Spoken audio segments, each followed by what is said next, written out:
আসসালামু আলাইকুম। আশা করি আমার প্রিয় ভিউয়ার্সরা আপনারা সবাই ভালো আছেন। আজ আপনাদের সঙ্গে শেয়ার করব ব্রেড উপমা বা পাউরুটির উপমা।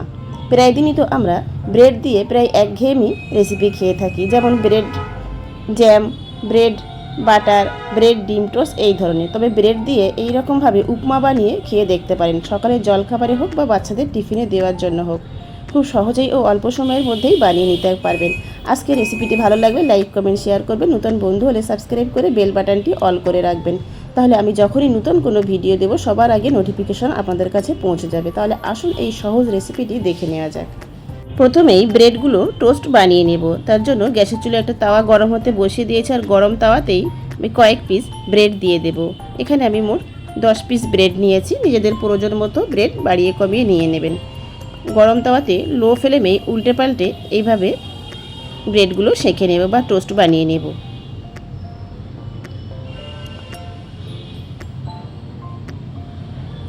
উল্টে পাল্টে প্রথম ব্যাচে ব্রেডগুলো এইভাবে টোস্ট বানিয়ে নিয়েছি, উঠিয়ে নিচ্ছি।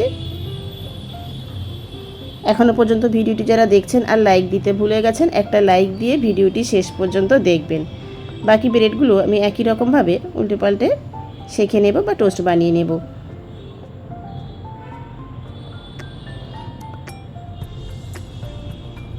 সমস্ত ব্রেডগুলোই আমি টোস্ট বানিয়ে নিয়েছি। একটা ছুরির সাহায্যে এইভাবে পিস পিস করে কেটে নেব। নিজেদের আন্দাজ মতো সাইজে এইভাবে পিস পিস করে কেটে নেবেন। আমি প্রথমেই দুটো করে ব্রেড নিয়ে এইভাবে অর্ধেকটা করে নিয়ে তারপরে 3 ভাগ করে নিচ্ছি। উপমা বানানোর আগে এইভাবে ব্রেডগুলো একটু সেঁকে বা টোস্ট বানিয়ে নেবেন, তাহলে উপমাগুলো খুব বেশি নরম হয়ে যাবে না। সমস্ত ব্রেডগুলোই কেটে রেডি করে নিয়েছি। এখানে একটা গ্যাসের চুলায় কড়াই বসিয়ে দিয়েছি, আর কড়াইতে বেশ কিছুটা বাটার দিয়ে দিচ্ছি, বা 1 টিস্পুন মতো আমি বাটার দিয়ে দিলাম। নিজেদের আন্দাজ মতো বাটার দিয়ে দেবেন। আর এখানে কিছুটা আমি বাদাম নিয়েছি, চীনা বাদাম আর কাজু বাদাম। 10 পিস মতো চীনা বাদাম নিয়েছে, 10 পিস মতো কাজু বাদাম। কাজু বাদামগুলো আমি 2 ফালি করে নিয়েছি। লো ফ্লেমে বাটারের মধ্যে নেড়ে চেড়ে হালকা করে ভেজে নেব। উপমার মধ্যে আপনারা যদি বাদাম খেতে পছন্দ করেন তাহলে দিতে পারেন, আর যদি না পছন্দ করেন তাহলে দেওয়ার প্রয়োজন নেই। তবে উপমা খাওয়ার সময় বাদাম মুখে পড়লে বেশ ভালো লাগে।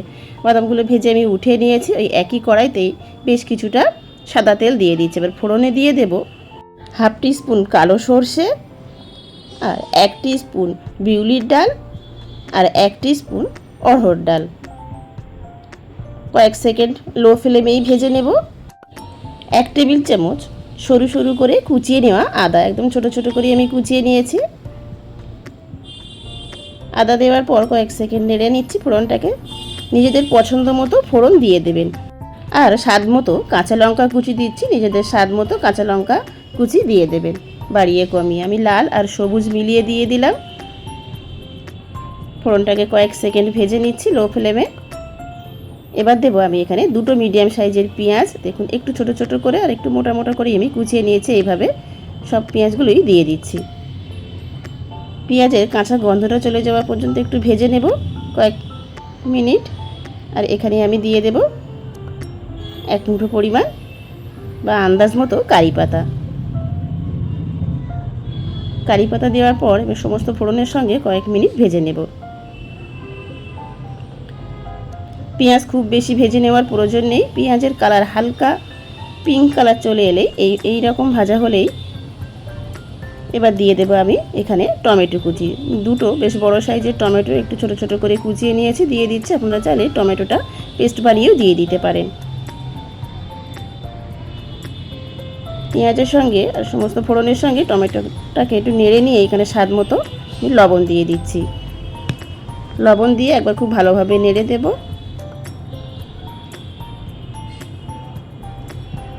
নেড়ে দিয়েছি। এবার ঢাকা দিয়ে টমেটো নরম হতে দেব। লো ফ্লেমেই বেশ কয়েক মিনিট ঢাকা দিয়ে রাখবো। এবার ঢাকা খুলে নিচ্ছি। প্রায় 2 থেকে 3 মিনিট ঢাকা দিয়ে রেখেছিলাম। এর উল্টে পাল্টে খুব ভালোভাবে নেড়ে নিচ্ছি। দেখুন এখানে টমেটো প্রায় নরম হয়ে এসছে। এখানে কিছু আমি গুঁড়ো মশলা দেব কালারের জন্য 1/4 টিস্পুন মতো হলুদ গুঁড়ো, আর সুন্দর কালারের জন্য এখানে আমি 1/2 টিস্পুন মতো কাশ্মীরি রেড চিলি পাউডার দিচ্ছি। আপনারা যদি দিতে পছন্দ করেন তাহলে দেবেন, তা না হলে স্কিপ করতে পারেন। আর এখানে স্বাদ মতো বা 1/2 টিস্পুন মতো চিনি দিয়ে দিচ্ছি। যেহেতু আমরা অনেকটাই টমেটো দিয়েছি, আবার এর মধ্যে সমস্ত মশলার মধ্যেই আমরা টক দই ইউজ করব, তাই স্বাদ মতো চিনি দিয়ে দিচ্ছি। চিনিটা অবশ্যই দেবেন, তাহলে খেতে ভালো লাগবে। দেওয়ার পর 2 থেকে 3 মিনিট মতো আমি নেড়ে চেড়ে কষিয়ে নিয়েছি। এবার আমি এখানে হাফ বাটি মতো টক দই নিয়েছি। আর টক দইটা কিন্তু আমার রুম টেম্পারেচারেই আছে, খুব ভালোভাবে ফেটিয়ে নিয়েছি। টক দইটাকে দিয়ে দেবো।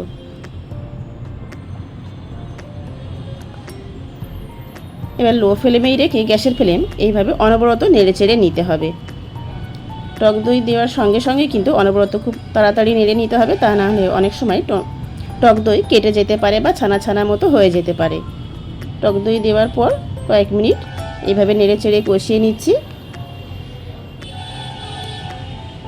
মশলা থেকে তেল ছেড়ে এসছে। এখানে আমি 4 থেকে 5 টেবিল চামচ মতো হালকা গরম জল আমি এখানে দিয়ে দিয়েছি মশলার মধ্যে। দিয়ে 1 থেকে 2 মিনিট একটু কষিয়ে নিচ্ছি। কষিয়ে নেওয়ার পর আগেই যে ব্রেডগুলো আমি টোস্ট বানিয়ে টুকরো করে কেটে নিয়েছিলাম সব দিয়ে দিচ্ছি এই মশলার মধ্যেই। এবার সমস্ত মশলার মধ্যেই এইভাবে উল্টে পাল্টে আর হালকা হাতেই ব্রেডগুলো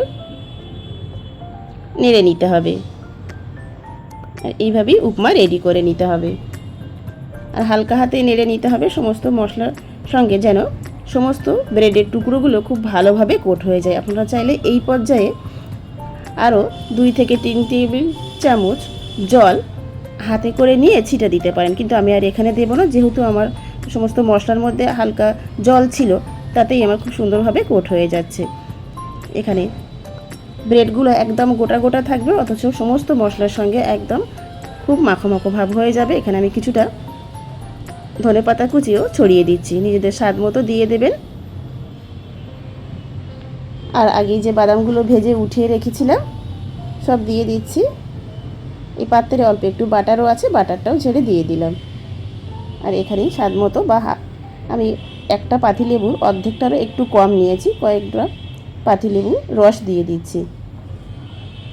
সব শেষে এরকম অল্প একটু পাতিলেবুর রস ছড়িয়ে দেবেন, তাহলে খেতে ভালো লাগবে। আমি হালকা হাতে খুব ভালোভাবে মিশিয়ে নিচ্ছি।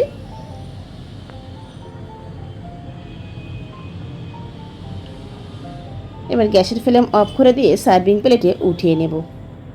রেডি হয়ে গেল খুব সহজেই ও অল্প সময়ের মধ্যেই দারুণ টেস্টি ব্রেড উপমা। বাড়িতে ব্রেড থাকলে আমার মতো করে অন্তত একদিন হলেও এইভাবে ব্রেড উপমা বানিয়ে দেখুন, খেতে দুর্দান্ত ভালো লাগে। বাচ্চা থেকে বড় সকলেই খেতে খুবই পছন্দ করবে। আশা করছি একটু হলেও আজকের এই সহজ রেসিপিটি আপনাদের ভালো লেগেছে। ভালো লেগে থাকলে লাইক কমেন্ট শেয়ার করবেন। নতুন বন্ধু হলে সাবস্ক্রাইব করে বেল বাটনটি অল করে রাখবেন, তাহলে আমি যখনই নতুন কোনো ভিডিও দেব সবার আগে নোটিফিকেশন আপনাদের কাছে পৌঁছে যাবে। ভিডিওটি শেষ পর্যন্ত দেখার জন্য সবাইকে অসংখ্য ধন্যবাদ।